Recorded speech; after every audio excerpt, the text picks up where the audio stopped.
창세기 50장 22절부터입니다.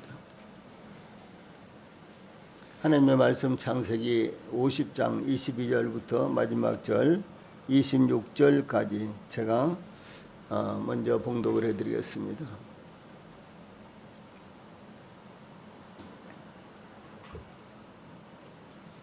지금 읽겠습니다. 창세기 50장 22절부터입니다.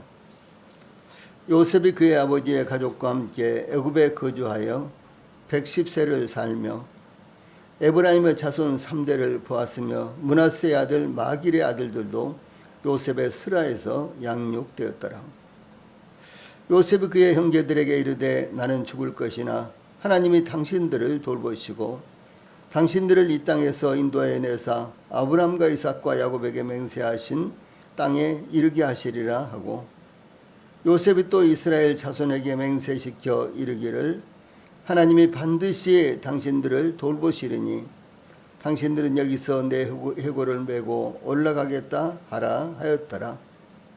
요셉이 110세의 죽음에 그들이 그의 몸에 향재료를 넣고 애굽에서 입관하였더라. 아멘. 창세기 50장 22절로 26절 말씀까지 봉독을 해드렸습니다. 예, 오늘 저녁에는 이 말씀을 본문으로 요셉의 죽음이라는 이런 주제로 말씀을 전해드리겠습니다. 예, 우리는 창세기 마지막 장 마지막 부분을 상고하게 되었습니다. 지금까지 하나님께서 저희들을 인도하심으로 하나님의 나라가 어떻게 태동되었으며 형성되었는지 상고하게 하셨습니다. 이제 하나님의 경륜과 역사는 흘러서 저희들이 하나님의 나라를 이루게 되었으며 그 백성들이 되었습니다. 성경 창세기 신명기 33장에는 하나님의 사람 모세가 죽기 전에 이스라엘 12지파를 축복하는 내용이 나옵니다. 모세는 그의 평생을 통해 그의 영혼과 육체로 시간과 공간 속에서 하나님을 항상 체험하며 살아왔습니다. 모세의 사명은 그의 백성을 구출하여 약속의 땅으로 인도하는 것이었습니다. 그는 일생 동안 하나님께 헌신한 종으로 하나님의 뜻을 따라 살면서 이스라엘 백성들을 인도했습니다. 이제 그는 약속의 땅이 눈앞에 보이는 지점에 이르렀습니다. 그러나 모세는 하나님께서 그들의 조상들에게 약속하신 젖과 꿀이 흐르는 저 약속의 땅에 들어가지 못하고 이 세상을 떠나야 한다는 것을 알게 되었습니다. 모세는 하나님의 특별한 배려로 하나님의 부르심을 받아 이 세상을 떠나기 전 성령의 감동을 받아 백성들에게 축복했습니다. 요셉은 그의 가족이 거대한 민족으로 성장하기까지 그의 가족을 위해 헌신했습니다. 그는 하나님께서 그의 백성들을 어떻게 인도하실지 깨닫고 있었습니다. 그러므로 요셉은 그의 가족들에게 그 사실을 유언하고 하나님의 부르심을 받아 이 세상을 떠나는 장면이 본문 가운데 나타나고 있습니다. 제일 먼저 22절로 23절은 요셉의 생애를 아주 간략하게 정리하고 있습니다. 이 요셉은 하나님의 인도하심과 함께 하심으로 위대한 생애를 살았습니다. 요셉의 생애에서 가장 위대한 것은 무엇이었을까요? 그것은 하나님께서 요셉과 함께 하셨다라고 하는 사실입니다. 그러므로 창세기 39장 2절, 3절, 21절, 23절 여기 창세기 39장에서 무려 4번이나 연거퍼서 하나님께서 요셉과 함께 하셨다라고 하는 이와 같은 내용의 말씀이 나타나고 있습니다. 이와 같이 이스라엘의 족장들의 생애가 위대했던 것은 하나님께서 함께 하심 때문이었습니다. 하나님께서 이삭에게 창세기 36장 3절에 이 땅에 거류하면 내가 너와 함께 있어 내게 복을 주고 내가 이 모든 땅을 너와 내 자손에게 주리라. 내가 너와 함께 있어. 이렇게 말씀하십니다. 또 창세기 26장 24절에는 나는 내 아버지 아브라함의 하나님이니 두려워하지 말라. 내 종 아브라함을 위하여 내가 너와 함께 있어 내게 복을 주어 내 자손이 번성하게 하리라. 이렇게 말씀하셨으며, 이 블레셋 왕 아비멜렉은 이삭에게 창세기 26장 28절에서 여호와께서 너와 함께 계심을 우리가 분명히 보았으므로 우리의 사이 곧 우리와 너 사이에 맹세하여 너와 계약을 맺으리라 말하여노라. 이렇게 말하고 있는 모습을 볼 수가 있습니다. 또한 하나님께서 야곱에게는 창세기 28장 15절에 내가 너와 함께 있어 내가 어디로 가든지 너를 지키며 너를 이끌어 이 땅으로 돌아오게 할지라. 내가 내게 허락한 것을 다 이루기까지 너를 떠나지 아니하리라. 이렇게 약속을 하셨습니다. 야곱이 하란에서 가나안 땅으로 돌아올 때에도 하나님께서 창세기 31장 3절에 내 조상의 땅 내 족속에게로 돌아가라. 내가 너와 함께 있으리라. 이렇게 말씀하셨으며, 야곱은 라헬과 레아에게 창세기 31장 5절 말씀에 내가 그대들의 아버지의 안색을 본즉 내게 대하여 전과 같지 아니하도다. 그러할지라도 내 아버지의 하나님은 나와 함께 계셨느니라. 이렇게 증가하고 있습니다. 이와 같이 아브라함과 이삭과 야곱의 생애가 위대하게 된 것은 오직 하나님께서 그들과 함께 하신 때문이며, 요셉의 생애가 위대한 것도 하나님께서 요셉과 함께 하셨기 때문입니다. 이제는 그 하나님께서, 동일한 그 하나님께서 저희 안에 계시며 저희들은 하나님 안에 거함으로 하나님과 저희들이 유기적인 관계를 이루고 있으며, 이것은 저희들의 생애도 하나님께서 보실 때 위대한 생애가 되었다는 것을 의미하는 것입니다. 여기 22절 말씀, 요셉이 그의 아버지의 가족과 함께 애굽에 거주하여 110세를 살며 라는 말씀은 아브라함이 175세, 이삭이 180세, 야곱이 147세를 살았던 것에 비교한다면 비록 짧은 생애를 살았지만 하나님과 함께한 생애는 단 하루만이라도 그들을 위대하게 하는 것이다 라는 사실이 나타나고 있습니다. 요셉은 그 형제들에게 당신들은 두려워하지 마소서, 내가 당신들과 당신들의 자녀를 기르리이다 라고 21절에서 간곡한 말로 형제들을 위로하고 있는데, 그의 말대로 그의 아버지의 가족들을 돌보면서 110세를 살았습니다. 요셉은 17세에 애굽에 팔려갔으며 30세에 애굽의 총리가 되었으며 39세에 가나안 땅에 살고 있는 가족들을 애굽으로 초청하여 상봉하였습니다. 또한 야곱이 130세에 애굽으로 내려와 애굽 왕 바로를 알현하였는데, 야곱은 애굽에서 17년을 살았으며 요셉은 80년 동안 애굽의 총리로 살다가 110세에 죽었다라는 내용이 창세기를 보면 이렇게 나타나고 있습니다.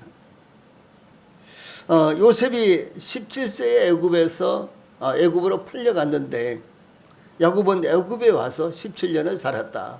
이 17년이라는 것이 이렇게 양쪽에서 꼭 맞습니다. 기억하기가 좋죠. 예, 그렇게 기억하시면 될 겁니다. 요셉은 애굽에서 80년 동안 총리로서 그 책임과 의무를 다하는 삶이었지만 그의 선조들의 신앙에 변함없이 충실하였음을 나타내고 있습니다. 요셉의 그 신앙이 매일매일의 왕궁 업무를 잘 할 수 있게 하였고 그의 아버지의 집을 잊어버리지 않게 했던 것입니다.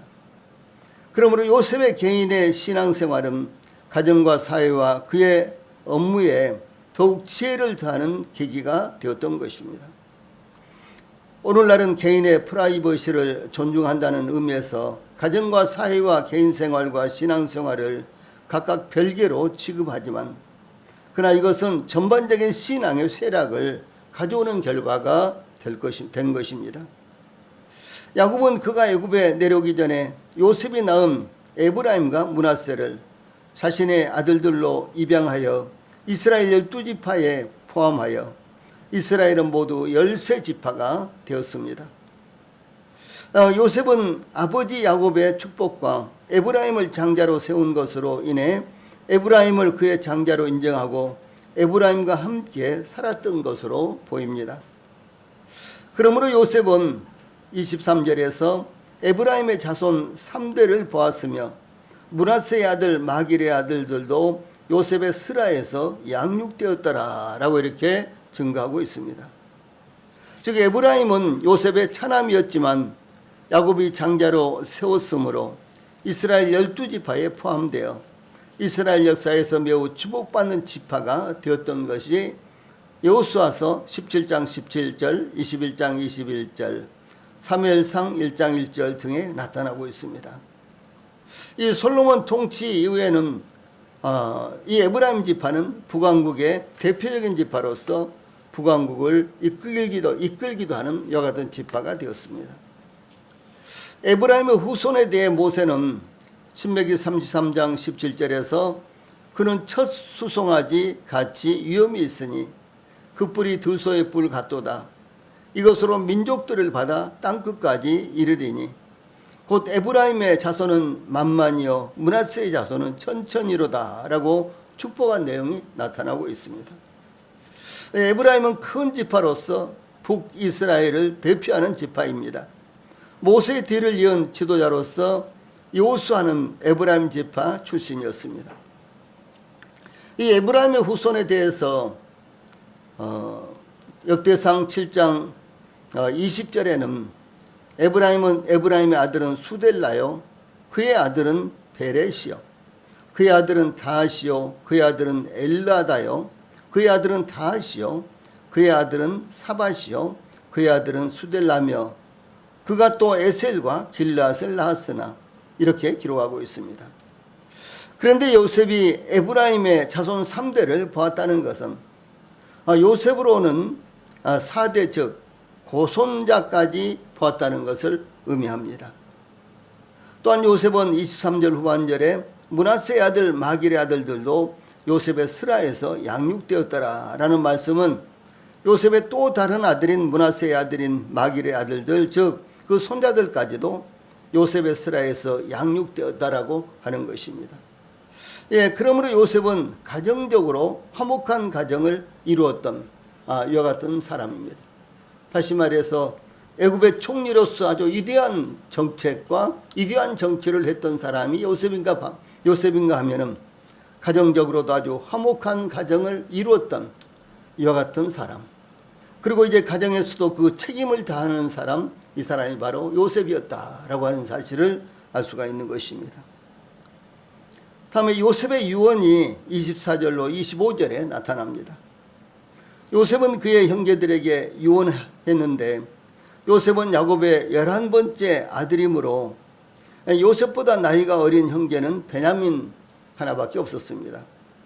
그러므로 여기에 그의 형제들은 그의 가족들 혹은 그의 형제들의 자녀들을 의미하는 것으로 보입니다.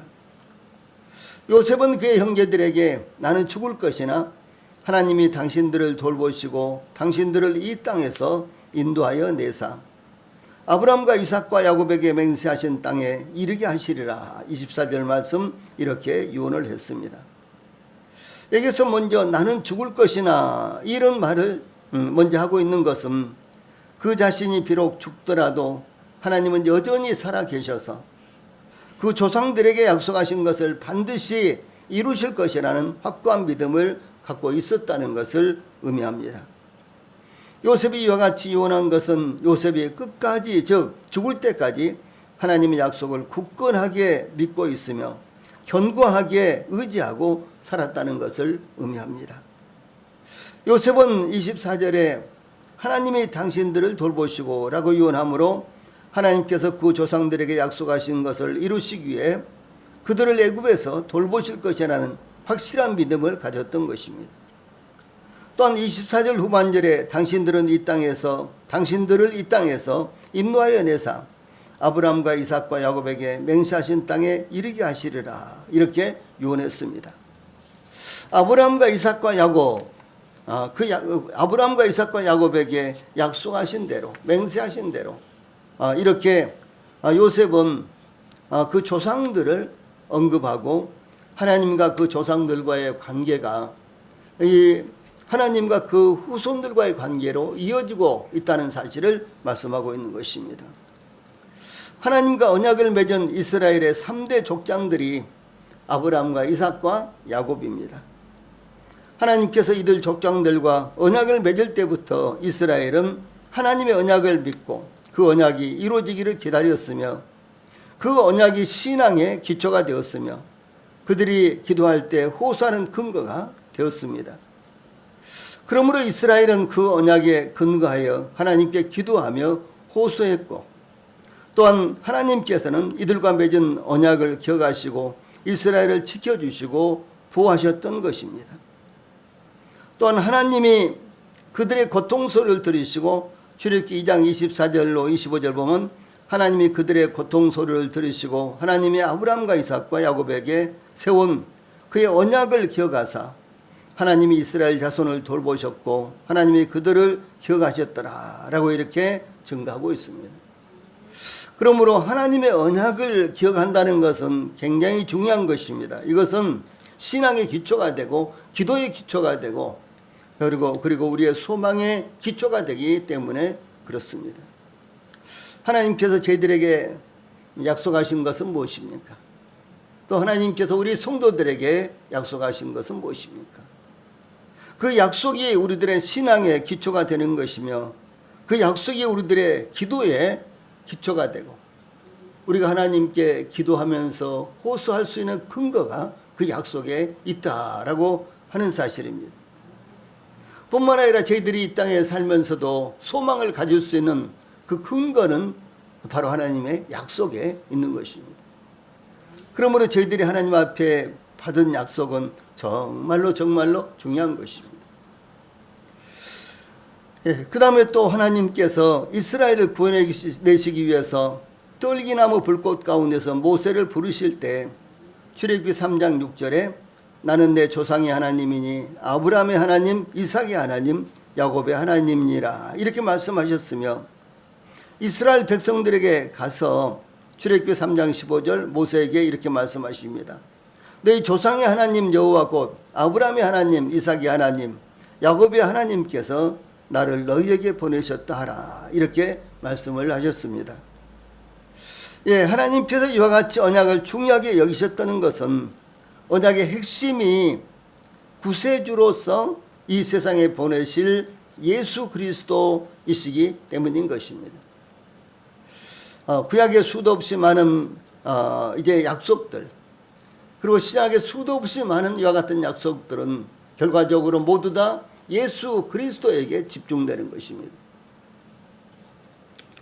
하나님께서 창조하실 때부터 구원의 주를 계시하셨는데 아브라함을 부르실 때 구체적으로 계시하셨습니다. 창세기 12장 2절 후반부터 3절 보면 너는 복이 될지라 너를 축복하는 자에게는 내가 복을 내리고 너를 저주하는 자에게는 내가 저주하리니 땅의 모든 족속이 너로 말미암아 복을 얻을 것이라 이렇게 말씀하시고 또 창세기 22장 17절에서는 내가 내게 큰 복을 주고 내 씨가 크게 번성하여 하늘의 별과 같고 바닷가의 모래와 같게 하리니 내 씨가 그 대적의 성문을 차지하리라 이렇게 말씀을 하셨습니다. 그러므로 하나님께서는 필연적으로 그 약속하신 말씀을 이루시기 위해 아브라함과 이삭과 야곱을 인도하셨으며 이스라엘을 보호하시고 지켜주셨던 것입니다. 그러므로 요셉은 24절에 하나님이 당신들을 돌보시고 당신들을 이 땅에 인도하여 내사 아브라함과 이삭과 야곱에게 맹세하신 땅에 이르게 하시리라 라고 요구하면서 또다시 이스라엘 자손에게 맹세시켜 하나님이 반드시 당신들을 돌보시리니 당신들은 여기서 내 회고를 메고 올라가겠다 하라 라고 맹세하여 약속하도록 하였던 것입니다. 요셉은 야곱처럼 창세기 49장 29절로 30절에 보면 요셉의 장례가 자세하게 언급되어 있습니다. 그러나 요셉은 자신이 죽으면 유해를 메고 가나안 땅으로 올라가서 장사 지내라고 유언한 것이 아니라 하나님께서 훗날 이스라엘을 이스라엘에게 출애굽을 허락하실 때에 가나안 땅에 이장하도록 당부하는 말씀이 나타납니다. 이것은 요셉의 깊은 신앙을 나타낸 것입니다. 그러므로 히브리서 저자는 히브리서 11장 22절에서 믿음으로 요셉은 임종시에 이스라엘 자손들이 떠날 것을 말하고 또 자기 뼈를 위하여 명하였으며 이렇게 증가하고 있습니다. 예, 즉 요셉은 하나님께서 그 약속하신 대로 그의 후손들이 가나안 땅으로 돌아가서 그곳을 기업으로 차지하게 될 것을 조금도 의심하지 않았다라고 하는 사실입니다. 즉 요셉은 하나님께서 아브라함에게 창세기 15장 13절로 16절에 보면 너는 반드시 알라 내 자손이 이방에서 객이되어 그들을 섬기게 했고 그들은 400년 동안 내 자손을 괴롭히리니 그들이 섬기는 나라를 내가 징벌할지며 그 후에 내 자손이 큰 재물을 이끌고 나오리라.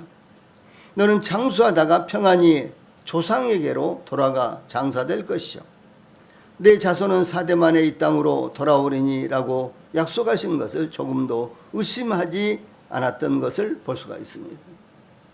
우리는 야곱의 생애를 살펴보면서 야곱이 이제 젊었을 때는 육신적으로 무엇인가를 해보려고 노력하고 그러면서 소기의 성과를 얻었지만 그러나 그것이 불화를 가져왔고 또 하나님 앞에서 합당치 않았던 이와 같은 일들이 여러 번 있었습니다. 다시 말해서 야곱의 생애는 자신의 육신적인 수단과 방법을 통해서 자신의 꿈을 이루기 위해서 또 자신이 생각하고 있는 것들을 이루기 위해서 그야말로 필사적으로 발버둥치는 이런 생애를 산 모습을 볼 수가 있습니다. 그래서 야곱의 초기의 생애는 신앙적으로 아주 실패한 이와 같은 생애였습니다. 예, 그런가 하면 이삭의 생애를 보면은 이제 야곱의 아버지가 이제 이삭이죠. 이삭의 생애를 보면은 그 말년에 가서는 전혀 그 분별력이 없는 이와 같은 생애를 살고 있는 모습을 볼 수가 있습니다. 그런데 야곱은 초기에는 육신적으로 자신의 수단과 방법을 사용하여 자신의 꿈을 이루려고 발버둥 친 사람이었지만 그러나 말년에 가서는 대단히 영적으로 성숙한 이와 같은 모습을 보이고 있는 사람, 그 사람이 바로 야곱입니다. 그래서 야곱은 죽을 때까지 늙어서 죽을 때까지는 그의 그 영성이 대단히 예민하고 대단히 높은 경지에 올라가서 그야말로 흠잡을 것이 전혀 없는 이와 같은 생애를 살고 있었던 것을 볼 수가 있는 것입니다. 그럼 요셉은 어땠을까요? 요셉은 하나님께서 함께 하셨다라는 내용이 창세기 39장에 4번 나오고 그리고 형제들을 만날 때까지도 요셉은 이제 하나님 안에서 그가 어떻게 능동적으로 신앙생활을 했는가 이런 부분이 전혀 나타나지 않습니다. 그런데 요셉은 이제 마지막 생애를 살면서는 그가 얼마나 영적으로 투철한 사람이며 하나님의 약속을 굳건하게 믿고 의지하면서 그의 생애를 살았는가 하는 이와 같은 내용이 이렇게 나타나고 있는 것입니다. 요셉은 성경에서 가장 예수님을 닮은 이와 같은 생애를 살았다 그랬죠. 그래서 성경에서 예수님의 모형을 나타낸 이와 같은 인물, 가장 예수님을 정확하게 나타낸 인물은 바로 요셉입니다. 그런데 요셉의 이 말년을 보면은 이와 같이 영적으로 참 놀라운 생애를 살았던 사람. 과연 요셉은 영적으로 정말 훌륭한 사람이었구나라는 모습을 여기서 볼 수가 있는 것입니다. 예, 그러므로 요셉은 25절에서 하나님이 반드시 당신들을 돌보시리니 당신들은 여기서 내 해골을 메고 올라가겠다 이렇게 요구했습니다. 예, 하나님이 반드시 당신들을 돌보시리니 이렇게 요셉이 그 형제들에게 말할 수 있었던 근거가 무엇이겠어요? 이것은 아브라함과 이삭과 야곱에게 약속하신 하나님의 약속을 요셉이 조금도 흔들림 없이 굳건하게 믿고 있었던 거기에서부터 나온 믿음이었다라고 하는 사실입니다. 요셉은 하나님께서 이스라엘의 조상들에게 약속하신 것을 굳게 믿었으므로 가나안 땅으로 올라갈 때 자신의 해골을 메고 올라가겠다고 약속하라고 요구했던 것입니다. 요셉은 비록 애굽에서 그의 생애를 마치지만 그의 유골은 약속의 땅에 영원히 안장되기를 원했던 것입니다. 이것은 요셉이 애굽에서의 영광에 집착하지 않고 하나님께서 약속하신 가나안 땅에 대한 소망을 굳건하게 붙잡고 있었다는 것을 의미합니다. 그러므로 저희들도 이 세상에서의 삶을 목표로 삼지 말고 이 세상에서 얼마나 많이 가지느냐, 이 세상에서 우리의 이름을 얼마나 이제 이 세상에 남기느냐, 이런 것을 목표로 삼지 말고 하나님의 약속하신 것을 더욱 굳게 붙들어야 된다라는 교훈을 여기서 받을 수가 있는 것입니다. 마지막으로 26절은 요셉이 입관하는 이런 내용이 나타나고 있습니다. 요셉이 입관되는 이런 내용이 나타나고 있습니다. 요셉이 110세의 죽음에 그들이 그의 몸에 향재료를 넣고 애굽에서 입관하였더라라고 이렇게 말씀하고 있습니다.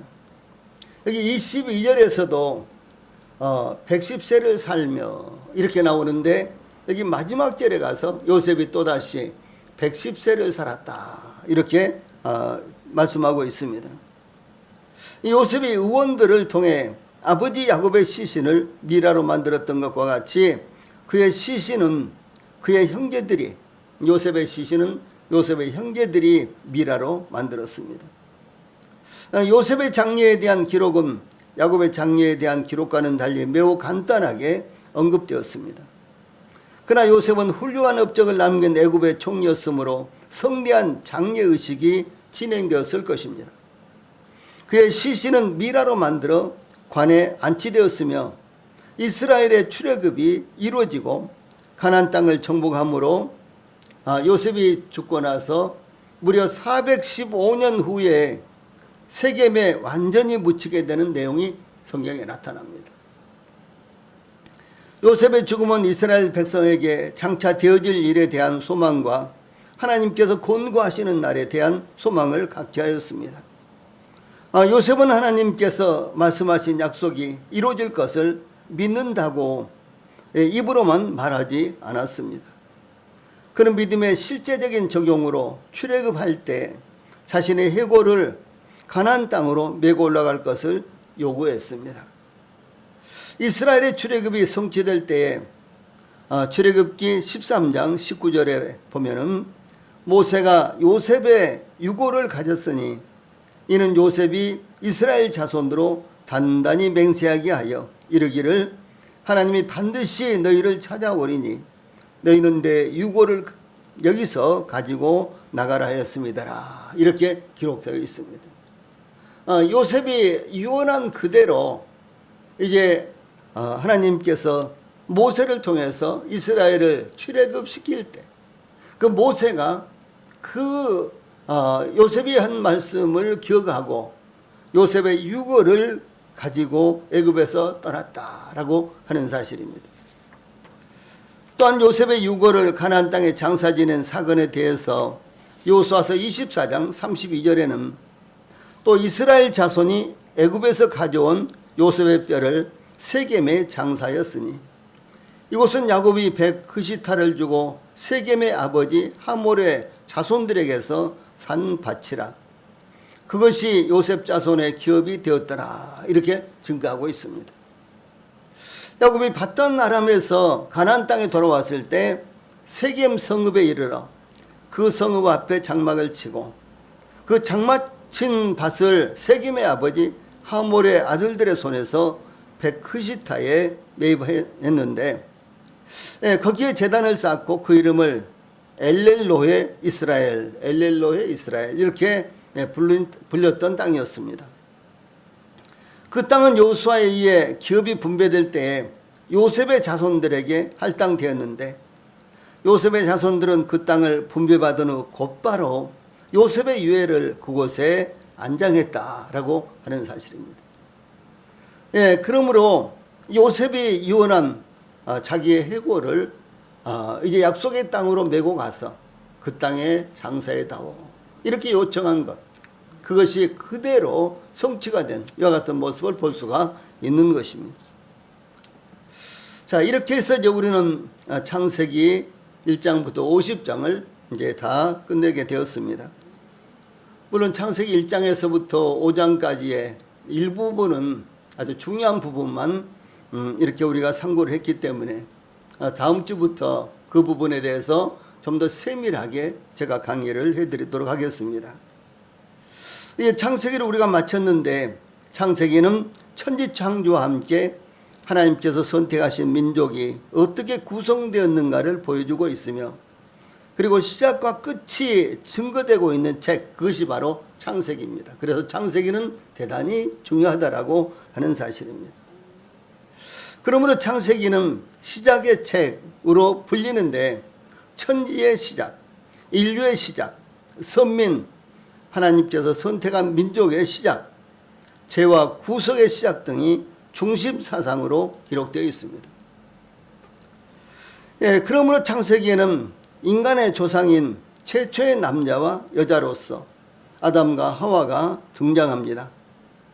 그리고 선민의 주역인 선택된 민족의 주역인 아브라함으로부터 시작하여 야곱이 죽어 장사되고 요셉이 입관하는 것으로 끝이 나는 것이 바로 창세기입니다. 그래서 창세기는 하나님께서 태초에 천지를 창조하시니라 이렇게 시작했다가 이제 창세기 마지막 번에 가서 입관했다라고 이렇게 마무리가 되는 것입니다. 그래서 창세기 1장 1절부터 창세기 50장 26절 마지막 절까지는 많은 내용이 담겨 있지만, 사실상 그것이 인류의 역사요, 그것이 우리 개인의 역사도 된다라는 사실을 여기서 우리가 발견할 수가 있는 것입니다. 그래서 창세기는 이 세상의 시작과 끝, 그리고 우리 인생의 시작과 끝을 정확하게 나타내고 있습니다. 모세는 창세기를 BC 1450년경에 기록했는데, 시약성경의 저자들은 시약성경이 모두 27권이죠. 그런데 시약성경의 저자들 가운데 17권에서 약 60회가 인용이 되고 있습니다. 그래서 창세기는 시약성경에서 17권에 나타나는데 약 60번 인용이 됐습니다. 예수님께서 마태복음 19장 8절에서 예수께서 이르시되 모세가 이렇게 말씀하시고요. 또 예수께서 대답하여 이르시되 모세가 어떻게 너희에게 명하였느냐 마가복음 10장 3절. 또 모세가 광야에서 뱀을 든 것 같이 인자도 들려 하리니 요한복음 3장 14절. 물론 이제 이 말씀은 민수기에서 인용이 됐습니다. 이 창세기에 이와 같이 이제 창세기와 이 모세의 저작에서 계속해서 신약성경에 인용이 되고 있는데, 창세기에서만 약 60회 정도 이렇게 이제 인용이 됐다라고 하는 사실입니다. 그러므로 창세기는 하나님의 영감을 받은 하나님의 말씀이라는 사실을 예수님까지도 증거를 하신 것입니다.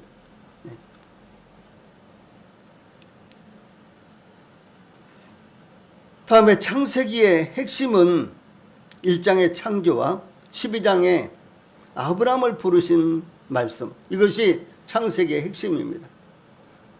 창조와 아브라함을 부르심, 이것이 창세기의 핵심입니다. 그래서 핵심 요절은 태초에 하나님의 천지를 창조하시니라, 창세기 1장 1절이고, 핵심 단어는 태초에, 창세기 1장 1절이죠. 태초 혹은 태초에 라는 이와 같은 말씀입니다. 특히 창세기에 언급된 예수 그리스도는 여자의 자손, 창세기 3장 15절, 아브라함의 자손, 창세기 12장 1절 2절, 이 통치자이신 실로, 창세기 49장 10절, 그리고 이스라엘의 반석이신 목자, 창세기 49장 24절.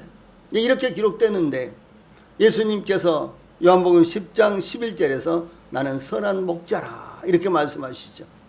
참 놀라운 이와 같은 모습이 그리고 묘사가 되고 있습니다. 그러나 창세기는 창세기로 끝나는 것이 아니라 출애굽기로 이어지면서 하나님께서 선민을 선택하신 민족을 어떻게 이루어 가시는지 증거하고 있습니다. 그래서 창세기는 선민의 태동이라고 하면은 출애굽기는 이제 하나님의 선택하신 백성이 어떻게 민족으로 형성되고 있는가라는 이와 같은 사실을 증거하고 있는 것입니다. 예, 그 중심에 하나님의 선민인 이스라엘이 있는데 그 이스라엘이 영적으로 바로 구원받은 성도들입니다.